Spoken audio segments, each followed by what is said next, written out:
All right, guys, the title of my video is 5 Things I Hate About My 2021 Mustang Mach 1. The reality is, there's not anything that I hate about it, but there are some things I wanted to point out in this video. If you're looking to purchase one or you're just curious about Mustangs, here's some of the things that can be bothersome for some owners. All right, guys, I wanted to share with you my favorite products. I don't share stuff unless I really, really like it. And these are 2 things that I found that help with the car, keeping it super clean, looking really good, and it's super fast and affordable and effective. So let me just show you my favorite products. So this is a ceramic spray coating by Mothers. I love this stuff. And if you can feel the texture, it's dry, it's a little squeaky. All you have to do is hit this, fold your favorite microfiber over, and just apply that stuff, smear it in a little bit. And then we're gonna flip the rag over, dry it off, and remove that. And oh my gosh, it's just smooth as can be. Your fingernails just glide right across it. This is the best one I've found so far. You can get it on Amazon. I'm gonna drop the link below.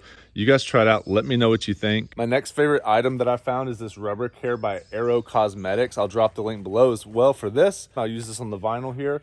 I'll use it on all the matte trim, and then I will specifically use it on the tires. It literally just helps you repel water, and it helps these tires stay looking nice and wet. These wheels need to be clean, but you literally just spray this stuff on and you can just let that soak.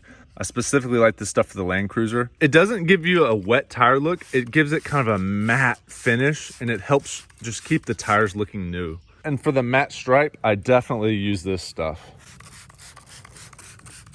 And then on the hood, all we're gonna do is work that in, and it just absorbs it, and it helps your matte stripe look brand new. So this stripe will continuously not look sun damaged. Okay, so here she is after using the ceramic spray and the rubber care, looking much, much better. I used the rubber care on the vinyl hood stripe, and then I used the rubber care also on the spoiler, on the front, rear, the side skirts, the tires. I need to wipe those tires down. But as you can see, it looks much, much better. It just gives your paint a layer of protection, keeps that color looking really good. Today's very overcast, but it still looks amazing. So give those a try and let me know what you think. It's no surprise to you that there are body alignment issues, and I'll just go ahead and show you a few right off the bat. When I open my door, this fender trim rubs the door, rubs the front quarter panel, and I'll show you. It's pretty bad, but it did it this summer. It looks like it's clearing it now, and I don't have any issues. But previously, that really bothered me. Now, I could take it in and have them fix it, but it's such a minor issue that I would probably just get some touch-up paint because it's not actually rubbing anymore.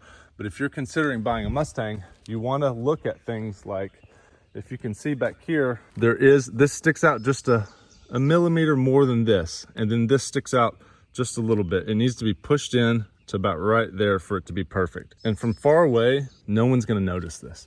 One other big complaint about the body, on the Mach 1, it comes with these rear spats off the GT500. Well, whoever put this car together didn't put one on the passenger side. So I ordered one and I just haven't got around to putting it on. Ford is supposed to do it for me. But once again, I don't really wanna take it into Ford and have them working on this car. The next thing is the Mach 1 fender trim. Mine didn't have it on it when I bought it. I had to ask Ford to send it to me from their parts department because it got left off the vehicle when they built it, because they send the fender trim to Ford Performance Parts, and then the parts department's supposed to send it over to the other guys and install them for you. So that's also what happens to the front chin and the gurney flap. Those all come separate and they have to add them on. So if you're missing the front fender trim and you have a Mach 1, go check out your Ford parts department.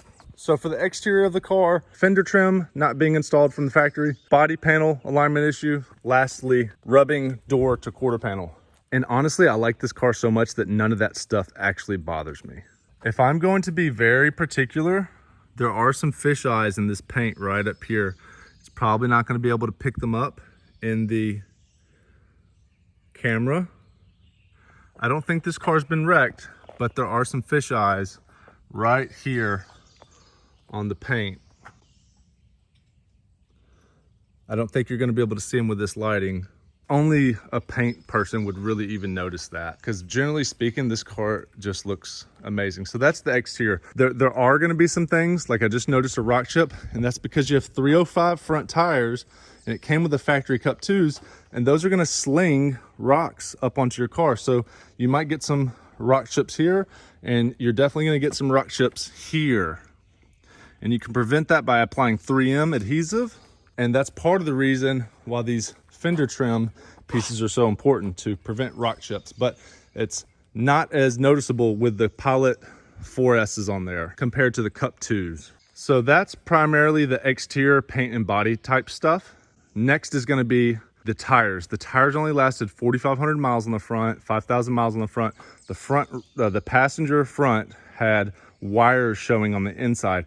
Now, I also think it's partially due to the alignment. I feel like this car needs an alignment still, so I need to go take it in to get an alignment. But the Cup 2s wear extremely fast. I feel like I could have got 10,000 miles out of them, especially on the rear, but I also hit a nail, so I just swapped them all out for these Michelin Pilot Sport 4S's, which I do like the 4S's. I really did like the Cup 2s though, because they're so track focused and the sidewall's stiffer, and it makes the car feel the way it's supposed to be, because it is a handling pack car, and those are the tires that come on the handling pack. The next thing I'd say, guys, is the automatic transmission does slip a little bit from time to time. It didn't do it when I first got it, but I drove it kind of hard when it was cold once, and I believe that's when the transmission started acting up. So if you do have an A10 10-speed automatic in the Mach 1, you need to let it warm up a bit, or probably all 2018 and up 10-speed autos. You need to let that transmission fluid come up to temperature first before you get on it and start ripping through it, because there have been some issues with the A10. So I would say, do I regret not getting the Tremec? Not at all. I love the A10.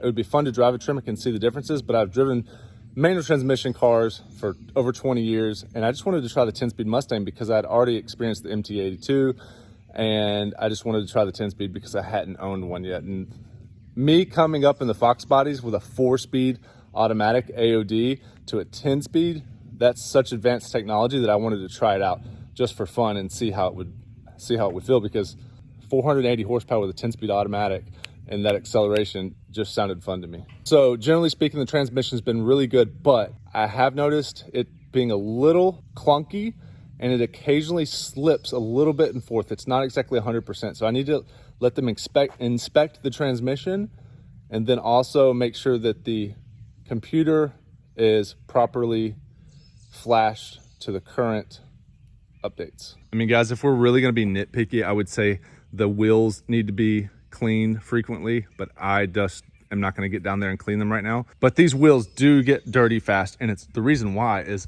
look how large these brakes are. The brake is over 15 inches. If you can see the 6-pot caliper, it starts way up here and goes all the way down here. So this really isn't a complaint. It's high performance brake pads on a huge brake and a huge brake caliper, and that mesh style wheel, it's going to get really dirty.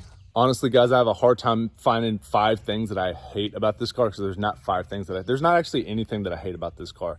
Now, with my 2015 Mustang Performance Package, 6-speed manual Performance Package, 2015, first year with the independent rear suspension, I was all excited about getting that. But previously, I owned a Fiesta ST, and that sounds ridiculous to compare the two, but the 2015 Mustang Performance Package was not that great of a performance package. It still needed the suspension to be tighter, a little shorter shifter, and an exhaust system. Now this comes with all that stuff factory. So the suspension, this is essentially a 350R with a Coyote motor. That's all this car is. This is a 350R that they put a Coyote with a GT350 intake and throttle body to give it 480 horsepower, right? So that's what this car is. So it drives fun. If you want a sports car like driving experience, 350, 350R, 500, Mach 1. That's where you want to go. Or GT PP2. PP1 back in the day was not that sporty, was not that fun to drive, honestly. Compared to this, yes, completely different vehicle, and there's just nothing to complain about this car. It's absolutely phenomenal to drive. It's fun, looks good, drives good, sounds good, as I said before. Try out those cleaning products. Let me know what you think. I'm gonna put the link in the description. What are some of the things you don't like about your S550 Mustang? Body panel alignment on this one is really about it. I don't have the barbecue tick. I mean, the car is just pretty much amazing all the way around. I really had to nitpick to find things wrong with it. Most of the things are cosmetic on the paint and body, And really, most people would never even notice those things. I'm just a stickler for things being kind of perfect. So, but other than that, I really, really do love this car. Thanks for watching. I'll catch you in the next video.